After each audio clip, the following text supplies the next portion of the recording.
दोस्तों साथियों, ये भी फिल्म से संबंधित जो नंबर 1 की हीरोइन हैं दीपिका पादुकोण, उनके विषय में। आप सभी को मालूम है कि दीपिका पादुकोण माँ बनने जा रही हैं। तो दोस्तों साथियों, आइए हम पादुका पादुका दीपिका पादुकोण की तरफ चलते हैं। अच्छी माँ बनना दीपिका की पहली प्राथमिकता है और हर लड़की की ऐसी होती है जब समय के सब चाहती हैं और जिनका न चाहते हुए गर्भ आ जाता है, उनकी बात अलग है। दीपिका पादुकोण ने जब माँ बनने का फैसला किया तभी अपने मायके और ससुराल वालों में सबको साफ साफ कह दिया था कि अब उनके बच्चे के लिए, यानी बच्चे के सिवा उनके इतना करीब और कोई नहीं आ पाएगा। पति रणवीर सिंह इसके चलते उनका अतिरिक्त ख्याल रख रहे हैं। अरे कौन नहीं रखता, सब कोई रखता है। लेकिन अब ये आपको बता दें, फिल्म का मैटर है, हम भी उनके गुणगान गा रहे हैं, क्या करें। क्योंकि हमको भी जो है यूट्यूबर बनना है। ख्याल उनका सारी एजेंसियां खूब रख रही हैं, जितनी एजेंसियां हैं उनके मातहत वाली या आसपास वाली, वो सब उनका ख्याल रखती हैं, जो दीपिका के काम का प्रबंधन देखती रहती हैं। दीपिका पादुकोण की बतौर कामकाजी महिला एक अच्छी खासी टीम रही है।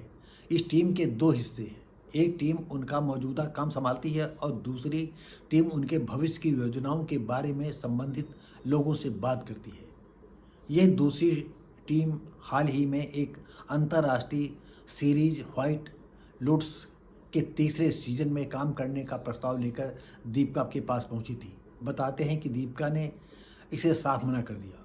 दीपिका बच्चे के जन्म के कुछ महीनों तक कोई काम नहीं करना चाहती है और पूरा समय अपने बच्चे को देना चाहती है।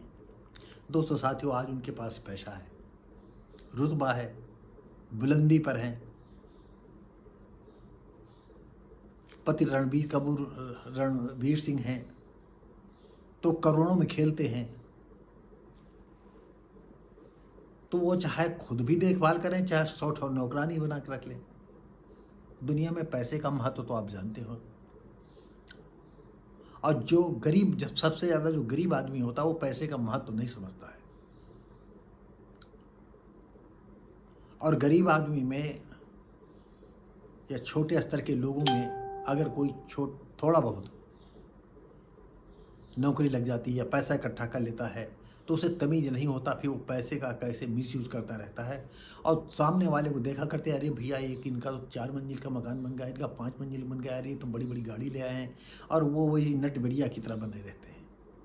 ये आदमी की क्वालिटी की बात होती है। दोस्तों साथियों, और फिल्मी दुनिया में जो सक्सेस हो गया वो सक्सेस हो गया, और फिल्मी दुनिया में अपने लेवल के आदमी से ही वो लोग महत्व रखते हैं, उन्हीं से बातचीत करते हैं, गैर वालों से नहीं मिलते हैं।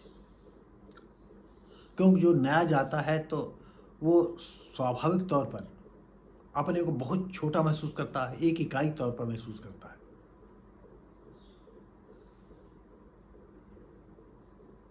आपको बता दें, जब हम अनिल शर्मा जो गदर वाले हैं उनसे हमारी मीटिंग हुई है, मुझे बहुत लंबा समय हो चुका था फिल्म दुनिया में, और ऐसे ऐसे नए लड़कों जो फिल्म डायरेक्टरी में नाम एंट्री था उनसे जब मिलने जाता था तो देखता था इनको तो कोई तमीज़ें नहीं है, लेकिन फिल्म डायरेक्टरी में इनका नाम आ गया है। और बातचीत करने के बाद मुझे अफसोस होता था कि बताइए कि ये भी डायरेक्टर के लिस्ट में इनका भी नाम है। किसी डायरेक्टर होंगे, 1-2 दिन चले गए होंगे और इस वजह से उनका फिल्म डायरेक्टरी में नाम आ गया। और आपको बताएं, वो भी हाड़ तोड़ मेहनत करते हैं। कहीं कोई कोचिंग चला रहा है बच्चों को डांसर की, कहीं ये कहीं वो, और किसी को ये ठग रहे हैं, किसी को वो ठग रहे हैं, किसी ये ठग रहे हैं, किसी को वो ठग रहे हैं। हम फिल्मों की कहानी बता रहे हैं, और फिल्मी दुनिया की और भी कहानी बता दें आपको। एक एक चाय मांग मांग करके लोग देखा करते हैं कि कौन नया चिरागी आ गया है। जैसे मैं भी नया चिरागी था। मैं जो है राम गोपाल वर्मा, पहले जुहू के गांधी ग्राम रोड पर था, फिर शायद 4 बंगला में हुआ उनका ऑफिस। तो एक वॉचमैन हमसे परिचित था। परिचित का ऐसे था, कभी सिगरेट ले जाते थे, कभी मंगा लेता था, और फिर सिगरेट जो है अच्छी वाली मंगाता था, एक डिब्बी मंगाता था। हम उनसे मिलवा देंगे, हम उनसे मिलवा देंगे, हम उनसे मिलवा देंगे। और मैं किया करता था, जानता था कि इनमें इतनी क्षमता नहीं है कि हम मिलवा दें। जिसके पैर नहीं छूने चाहिए थे मैंने उसके भी पैर छुए, लेकिन हम बामुश्किल में अनिल शर्मा तक पहुँचे। और जब अनिल शर्मा तक हम पहुँचे तो स्टोरी सुनाने में हम थोड़ा बहुत पारंगत हो गए थे। आपको बता दें, जैसे कि हम आपके सामने बातचीत कर रहे हैं, आज तो हमको बॉलीवुड छोड़े बहुत लंबा अरसा हो गया है और मेरी ज़बान और मेरा दिमाग बिल्कुल शिथिल हो गए थे। और किस तरह से फिर हमने जो है कैमरे को फेस करना चालू किया और कैसे शब्दों को ढूंढ ढूंढ करके दिमाग लाता रहा, क्यों जो बोलता रहता है उसके दिमाग में ऑटोमेटिक खट खट खट करके शब्द आते रहते हैं, अच्छे से अच्छे शब्द प्रयोग करते हैं। अगर आप जो है अ, रुक जाएंगे तो रुकने का नाम मौत है, निर्जीवता है, ख़त्म होना है। तो दोस्तों साथियों, मैं ख़त्म तो नहीं हुआ था, जिज्ञासा बनी रहती थी, लेकिन दिमाग ही नहीं आता था। क्योंकि अगर हम चाहते अपने जीवन में तो कोई दुकान चला लेते और दुकान चला करके हम आज बहुत अच्छे खासे होते। लेकिन एक नई धुन हो गई। ऐसे गांव का लड़का जिनके माँ बाप किसान हो, दूर दूर तक का कोई रिश्ते नातेदार, सिर्फ एक ही पढ़ा था व्यक्ति, वो मास्टर थे। और नहीं सब अनपढ़ गंवार, और या खेती किसानी करना गंवार गलत बोल गए। और न जाने कहाँ से दिल दिमाग में बात पैदा आ गई कि एक बार जो है प्रेमचंद जी की अखबार में आया कि इन पर कई उपन्यासों पर जो है फिल्में बनी हैं। तो हमने सोचा कि हमारे गांव में अत्याचार बहुत है और हम उपन्यास लिखेंगे और धीरे धीरे इतनी पब्लिसिटी होगी कि हमारी भी फिल्मों पर, मतलब हमारी उपन्यासों पर फिल्में बनेंगी। बस यहीं से धुन खराब। और फिर इसके बाद हमने सन 70 में पहली नावल लिखी, हाई स्कूल में फेल, सन 74 में फिल्म ट्रेनिंग की।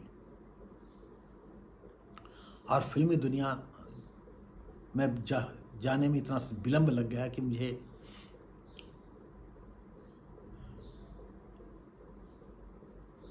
2000 यानी उसी से 1999 में 2-4 चक्कर काटे, कुछ परिचय ढूंढा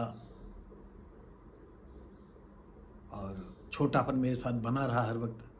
क्योंकि हम उस समाज से ताल्लुक़ रखते हैं कि जहाँ हम अगर किसी श्रवण की चरपैया पर बैठ जाते थे अगर, तो हमारा कोई आदमी भी देख लेता था तो पकड़ के, छोटे ही बच्चे के तौर पर, जो बच्चा नहीं जानता है जातिवाद क्या होता है, छुआछूत होती है, ये जातियाँ क्या होती है, और हाथ पकड़ कर झकझोर करके उठा देता था और थप्पड़ मार देता था, कहाँ बैठे हो।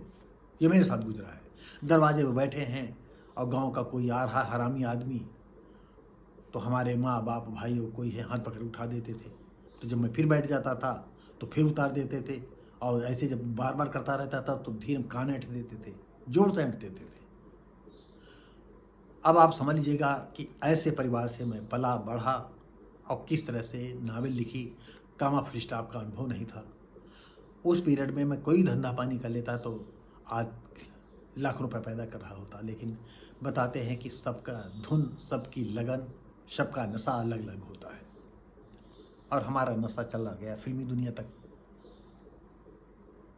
और जब हम टॉप वाली मंजिल पर पहुंच गए तो हमारे बच्चे बड़े हो गए, लड़कियां बड़ी हो गई, 15-16 साल की हो गई। फिर मुझे वापस आना पड़ा। तब से मैं बॉलीवुड नहीं जा पाया।